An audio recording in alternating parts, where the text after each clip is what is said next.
Olá, tudo bem, meus queridos? Como vocês estão?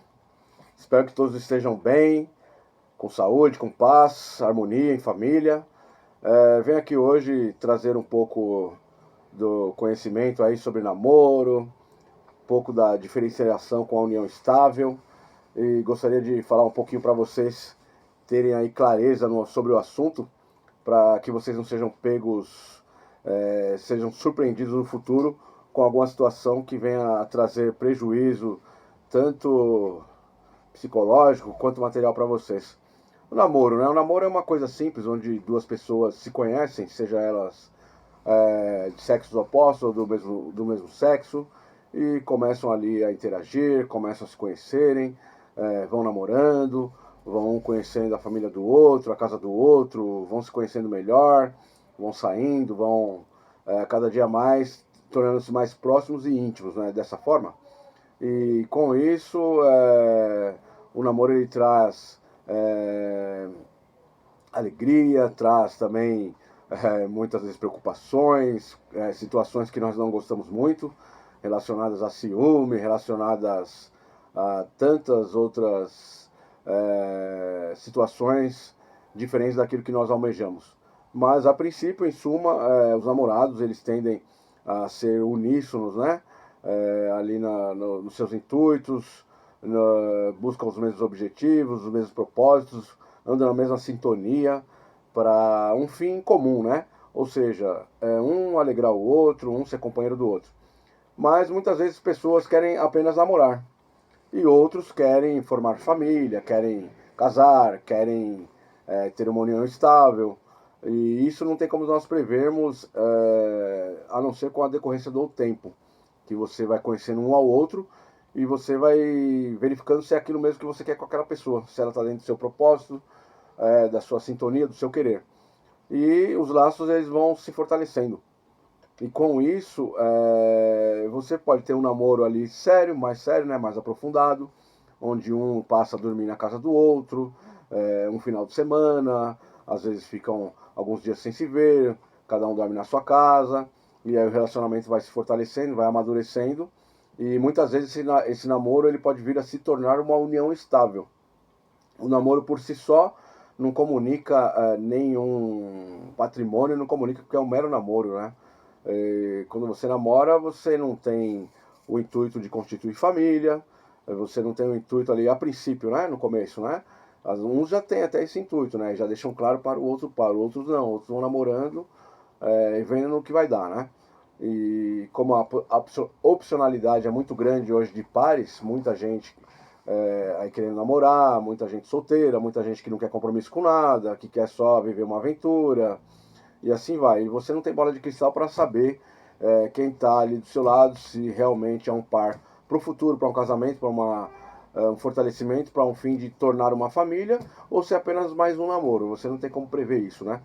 Só que muitas vezes você está ali relacionado, relacionada, e a intimidade já está grande, vocês namoram mais intimamente, pode decorrer daí uma gravidez, pode não decorrer nada disso, mas você tem que saber a diferença entre um namoro qualificado e uma união estável. O namoro qualificado é aquele namoro mais íntimo, mas que não gera aí comunicação patrimonial.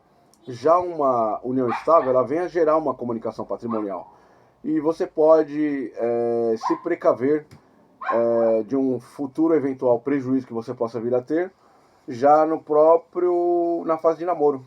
Como você pode fazer isso? Lançando mão de um contrato de namoro, onde você pode prever ali, em casos de aquisição de algum bem, que você só apenas namora, que não tem uma repercussão patrimonial com o seu par, e também ali que esse namoro ele pode vir a se converter em uma união estável ou não, independentemente de gravidez ou não. E com isso você tem ali resguardado os seus direitos, porque é muito comum, não só uma gravidez, mas pode acontecer uma traição, pode acontecer um interesse do seu par a outra pessoa e você sentir-se ali traído ou traída, ainda que seja através de mensagens, como aconteceu com aquela cantora famosa e com o jogador de futebol que romperam e agora parece que estão reatando, né? não podemos julgar porque não somos juízes, somos advogados para orientar da melhor maneira possível o caminho que cada um deve seguir. Não somos donos da verdade e nem moralistas aqui.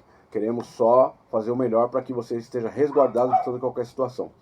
Então, na união estável, quando você não prevê nenhum regime de bens, o regime de bens que vai vigorar na sua união estável, qual que é? O regime da comunhão parcial. Ou seja, aquilo que você adquiriu junto com o seu par vai se comunicar dali para frente, entendeu? E isso daí todo mundo já tem conhecimento disso, mas o problema é saber quando você adquiriu o bem ou o patrimônio, você namorava, dormia na casa do outro, ou ele dormia na sua casa, mas vocês ainda não tinham uma união estável, era só um namoro. E aí, qual que é essa data? Por isso é o complicador, porque essa data é fundamental. E se você já lança a mão de um contrato de namoro, você está resguardado, porque aí você sabe se você comprou aquele imóvel, aquele terreno, aquele automóvel na data tal, e com isso você tem um resguardo de saber se aquele bem vai comunicar ou não. Porque eventualmente amanhã acontece uma infidelidade, uma gravidez indesejada, alguma outra coisa, um desencanto que você não quer mais aquela pessoa, e você comprou esse bem durante a união estável ou durante o namoro. Você tendo esse contrato de namoro, você está seguro de que você não vai ter o problema de um eventual processo que venha comunicar o seu bem, a metade do seu bem, com aquele seu par que não andou junto com você na mesma sintonia e que saiu daquela frequência gostosa que vocês andavam juntos. Então, por isso, o importante é você se resguardar, se precaver preventivamente, porque vamos supor que você rompa o seu relacionamento, aí o seu namoro, e você é surpreendido amanhã ou depois com uma ação de reconhecimento de união estável. Como já aconteceu aqui no escritório, né? A pessoa namorava ali há 1 ano e meio, ele tinha 3 terrenos e sobre um desses terrenos ele construiu um imóvel. E trabalhava na empresa, e a namorada dele trabalhava numa outra empresa, só que ela não tinha convênio e ele tinha um convênio. E ela queria fazer parte do convênio do namorado.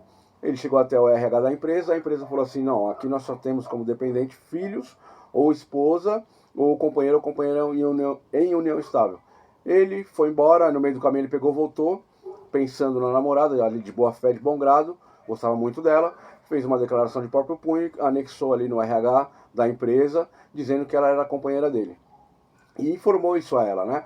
Aí, passado um determinado período, eles romperam, ela lembrou dessa declaração que ele fez junto à empresa, ela entrou com uma ação de reconhecimento de união estável e pediu que o juiz oficiasse ali a empresa do qual ele trabalhava para que viesse até o processo e juntou testemunhas também, e ficou ali comprovado, ainda que não fosse integralmente todas as testemunhas não coligiram para que houvesse essa configuração de união estável, mas com essa declaração, na dúvida, o juiz reconheceu a união estável por essa declaração que ele deu junto à empresa dele, dela como dependente e que ele morava com ela em união estável. Além dele ter burlado a empresa, né? Porque ele declarou uma falsidade, que ele não morava com ela, apenas namorava, mas declarou que estava unido a ela em união estável. Ele fez isso e ainda por si só, na boa fé que ele fez para sua namorada, para ajudá-la ali, para a saúde dela, porque o SUS era um caos, ela precisava ali ter um acompanhamento, até mesmo de ginecologista, etc. e tal, ele o fez, e no final da situação, ela comprovou que houve uma união estável através dessa declaração que ele fez de boa fé, e ele teve que partilhar os bens que ele tinha antecipadamente, anterior ao namoro, com ela.